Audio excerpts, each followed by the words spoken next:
Hello and welcome back to the Cricket Nerds podcast. Me and Zach are together this time. You know, I'm the sociable one. I'm the one that keeps this group together.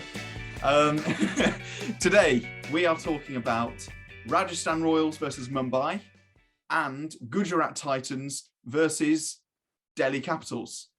Correct. Yeah, two interesting matches. So, Zach, how are you doing? I'm doing well. This is weird. Yeah, you're not used to doing it. No, I'm used to talking to you over there. Yeah, I'm all good. And Ben, how are you doing, mate? Very good. I've enjoyed both games today. Bit of a difference. The team batting first has won both games. So Zach's theory is falling down. But yeah, we'll talk about that in a second. So let's talk about the Rajasthan versus Mumbai match first. So it was a match where Rajasthan batted first, and it was a story of Jos Buttler, really. 100 from 68 deliveries. So that was a very, very good knock. Jaiswal went cheap, and Padikkal also went cheaply. Kind of threw away the wickets, really. Sanju Samson played a handy little knock, and so did Hetmeyer. And that was about it for Rajasthan batting. It was a little bit of a collapse after that. Some really good bowling in the last sort of 3-4 overs from Mumbai. I want to offer a special shout out to Basil Thampi for a man who bats at 11. He bowled 1 over and went for 26 runs. That was his contribution to the match, which I thought was jokes. I don't actually think anything else. He didn't take any catches or anything. So yeah, Tamp had a bit of a stinker, didn't he? Yeah, not a great day out for him. And then Mumbai tried to chase. Ishan Kishan got a relatively slow 54. And Tilak Varma batted really well, 61 off 33. He looked really good. Other than that, everyone was pretty mediocre and had another collapse. So yeah, Benj, what were your thoughts on the Jos Buttler knock?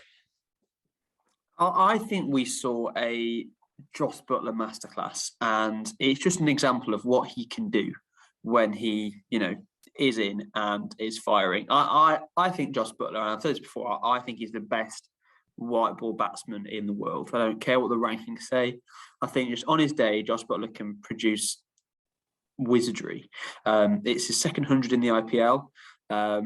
We saw a stat that said Jos Buttler averages 66 against Mumbai Indians. So he really, when he plays against Mumbai, really comes to play. I thought that, Sanju and Shimron Hetmeyer both looked very good.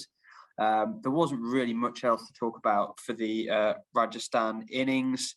A really actually decent run out on Ravi Ashwin. But we also saw a death bowling masterclass from Jasprit Bumrah and Tamal Mills. Jasprit was definitely, back to his usual self. Cleaned up Jos Buttler with a fantastic Yorker, and also how he got out Shimron Hetmeyer was quite special. And then Tamal Mills, it was looking okay. I think he's a bit expensive, but he takes those wickets. Karan Pollard just had a bit of a horrendous day all round, like with the ball and with the bat. I think really the only shining light was Tilak Varma on the Mumbai side. Interestingly, him and Jaiswal and Ravi Bishnoi were in the same under-19s World Cup team. So you can just see that talent coming through these days. But anyway, I'm rambling a bit about things that I wasn't talking about. Rajasthan and Jos Buttler look really good. Break down the Mumbai innings for me, Zach. The Mumbai innings. Well, I thought they started okay with Ishan Kishan. Well, they lost the 2 wickets of Rohit Sharma and Amalpreet Singh, but Ishan Kishan and Tilak Varma really put pressure on Rajasthan, and we thought you could almost see it coming, whether it's going to be the team who's batting second is going to win again, because Ishan Kishan is looking in very good form. He went for a lot of money. He's showing his worth really in how he's batting. So you kind of just expected him to continue going. Tilak Varma's batting really well. You expected them to go all the way through. And then as soon as they were dismissed, it's kind of like, well, who else is there? I think Mumbai Indians, this is where they're falling short a little bit, is that I think it's similar with Chennai. They're teams that are very successful and have been very successful. And when it came to the auction, they were almost looking to replace their key players and replace those positions rather than thinking, okay, this guy's a good cricketer and we can give him this role and he'll perform really well in that role. So, for example, they've lost the Pandya brothers. They've lost Quinton de Kock. And I think they haven't really filled the spots with players who have proven themselves as doing really well. So, for example, Tim David is a bit of an enigma when it comes to the IPL. We've not seen him in the IPL. We know he's a good ball striker, but has he done well in India? And he's not really fired for them. Daniel Sam's the same. He's played a few IPL games in the past, but he's not the same as when they had Trent Boult. So I think they're missing some key areas, and that showed in their batting, because as soon as they lost Ishan Kishan and Tilak Varma, and Tim David, they only really had Karan Pollard. And Pollard is used to batting with Krunal Pandya and Hardik Pandya and finishing games off with them. But when he's on its own, yes, he's a very good ball striker. Yes, he's one of the best finishers in world cricket. But he just didn't have the support with him. And I think it was too much in the end for him. So yeah, that's my kind of thoughts on Mumbai. And I thought Rajasthan bowled okay. Like Prashid Krishna is looking better and better each game, I think. So yeah, they've got some decent players. And Yuzvendra Chahal I still feel like he's a Royal Challengers player. Yeah, I can see. I know the camera quality isn't great here, but you can see a little tear going down Zach's cheek because he misses. Yeah, I mean, yeah, he's class. Yuzi bowled really well. It was really good stuff today. Like, he just showed a masterclass of bowling. That really wasn't as deep as I thought it was going to be. Never mind. Let's move on. All right. Next game. Yeah, we'll talk about the next game. But I just want to say, hero Joss Butler, absolute stinky villain Basil Thampi. Or Basil Thampi. Thampi. Right, stinky villain. Basil Thampi. No, just Basil. He's just big Basil. So next poor guy match, Gujarat versus the Delhi Capitals. Benji, can you break down that match for me, please? Yeah, so actually Gujarat won the toss and decided to bat. Hardik Pandya, wanted to put up. No, that's wrong. Delhi fielded. That was completely wrong. I missed the toss. So Delhi put themselves into field and set up Hardik Pandya and the team batting. And it was looking like it was going to be a standard, good bowling start from Delhi. Matthew Wade got out pretty early on. And then Shubman Gill did a very good innings, scored 84. Hardik Pandya and David Miller played a couple of good cameos. Raltuatia was in there as well. All around, it was quite tidy bowling from DC, probably with the exception of Sadal Tucker. He wasn't quite there. And then Delhi just failed to chase it. There was like some insanely good bowling from the Gujarat bowlers. I think like Shami, Hardik Pandya, Rashid all picked up wickets, but the outstanding bowler was Lockie Ferguson, who took 2 wickets for 2 runs in his first over, and was just looking fantastic. He was bowling upwards of 145 kilometres an hour for most of his deliveries, was just looking absolutely class and in such good form. There were a couple of times when we thought that Delhi might still be in it. Rovman Powell and Lalit Yadav and Rishabh Pant all had pretty decent innings, but when Rovman Powell went in the end, it was pretty much over.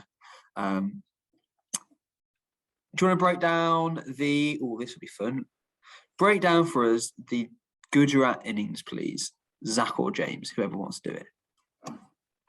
I'll just say 2 words: Shubman Gill. He's awesome when he gets going, isn't he? And I think as he gets more experience, as he gets older, he'll just become more and more consistent. And he looks amazing. Just the way he hits the ball is so clean. I just like watching him bat. I think he's like one of my favourite batsmen to watch at the moment. So to see him score 84 was great. Everyone else kind of chipped in. There wasn't any standout for Gujarat other than Shubman Gill. And that's kind of what you need, a batter batting through and other players backing him up.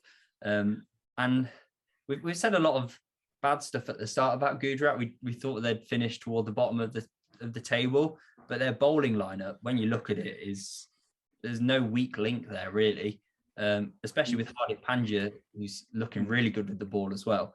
So yeah, what did you think about the Delhi innings, James?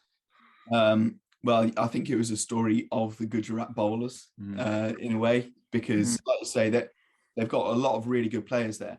And I think before, in our predictions, we were looking at like how they balance their squad, because they have a lot of good high quality bowlers, but they didn't have that many the links. They didn't have many all rounders that could balance the side. But with Hardik now bowling 4 overs and he went at under 6 and over today. That was absolutely brilliant. And when he can offer what he can with the bat, that's balanced the side straight away. Same with Rahul Tewatia. The way he's batting at the moment, his bowling isn't quite there yet, but maybe that will come later in the tournament. Absolutely, what Benji said. Hero Lockie Ferguson. If you can bowl 150 kilometers an hour accurately, then that's always going to cause batsmen problems. I like Lockie Ferguson. I think he's an exciting bowler, and he gives it his all, a bit like Mark Wood. And yeah, he really put in a shift today. As far as the batsmen went, I thought quite a few of them actually sort of threw their wickets away. I wasn't super inspired, and I think what my prediction with Delhi was that I thought they'd miss out on the playoffs because of overseas player unavailability at the start of the tournament, and that's kind of what we're seeing. At the top of their innings, they've got Tim Seifert, who he's all right. He's a gun fielder, and sometimes he'll bat well, but he's not a David Warner. They don't have Mitch Marsh yet. They might not get him. He might be injured. Yeah. Anrik Nortje still isn't match fit. So yeah, they're really missing out on some key overseas there. And I think that's kind of what we saw. Rovman Powell is always dangerous, and that was some brilliant bowling from Mohammad Shami to get him out. So I'd say absolute props to the Gujarat bowlers. They did really well. But I would say I'd be tempted to say that Delhi lost it more than Gujarat won. Yeah, I don't know if I'd agree. Yeah. I definitely agree with that. I suppose for Gujarat, yes, Shubman Gill put on a really good innings, and Hardik Pandya also, shone with the bat. But yeah, it was definitely some soft dismissals from the Delhi side. There's an argument to say the bowling of Lockie Ferguson won it for them. So in that case, Gujarat won it for themselves. But I think Gujarat definitely have surprised us in terms of how good they look. But the thing about that is that, as you've alluded to, they're the only team that are sort of at full power. And they don't really have much depth. Once they start, if any of their current first 11 get injured, they've not really got that much depth to come in and cover. Whereas we can see that in a lot of the other teams. So as the tournament progresses, we'll see how that goes. But if one of Lockie Ferguson or Mohammad Shami or Rashid can't get themselves injured, or if Hardik can't keep up bowling, that's going to present real problems for the Gujarat side. And opposite to that, Delhi are only going to get stronger with David Warner, Lungi Ngidi, Nortje when he's fit, and maybe Mitch Marsh. That's their 4 main overseas players. So once they get those people in, it could definitely, swing the balance a little bit. And I think Delhi still have a lot to show us. I think it's a bit early, to write them off now. So I think we'll probably end it there. Apologies if our audio/visuals have been bad this video. It's all been a bit makeshift because of where we are. But we've got a big game tomorrow to look forward to. Chennai Super Kings take on Punjab Kings, a battle of royalty. We've got a full strength Punjab Kings because Johnny Bairstow will be coming out of his isolation, I think. So that could be really exciting. And yeah, we'll see how that goes. We will keep you guys posted. So please subscribe, join the Cricket Nerds, become a Cricket Nerd honorary. Hit the bell, hit like, just do a lot of hitting. Hit a 6. Hit a 6. Hit a 6. Hit Benji in the comments. Yeah. Oh, come on. Benji needs some love in the comments. So please, like, even if you're a passionate CSK hater, just give Benji some love, because me and Zach are getting it all at the moment and he's getting jealous. So can I just talk about fantasy for a second? Absolutely, mate. So Dad's Barmy is still at the top of the fantasy league. However, today, even with Basil Pampi in the side, giving Dad's Barmy a -70 and Shahrukh Khan giving a -25, still is topping the Cricket Nerds leaderboard and has only dropped 6 spaces overall because of flipping Andre Russell. So fantasy is just trash. No, I'm joking. I'm doing good choices. We're going to keep fantasy going, but just shows that you can get really lucky with a pick. Well, it also shows that one player can transform it. So if you haven't joined the fantasy already, pick it. Join. Just join, because if you'd started this week and got Andre Russell in, you'd already be beating me and Zach. So, you know, get involved. The link is in the description. Yeah. So follow our social medias. We're at Cricket Nerds Pod.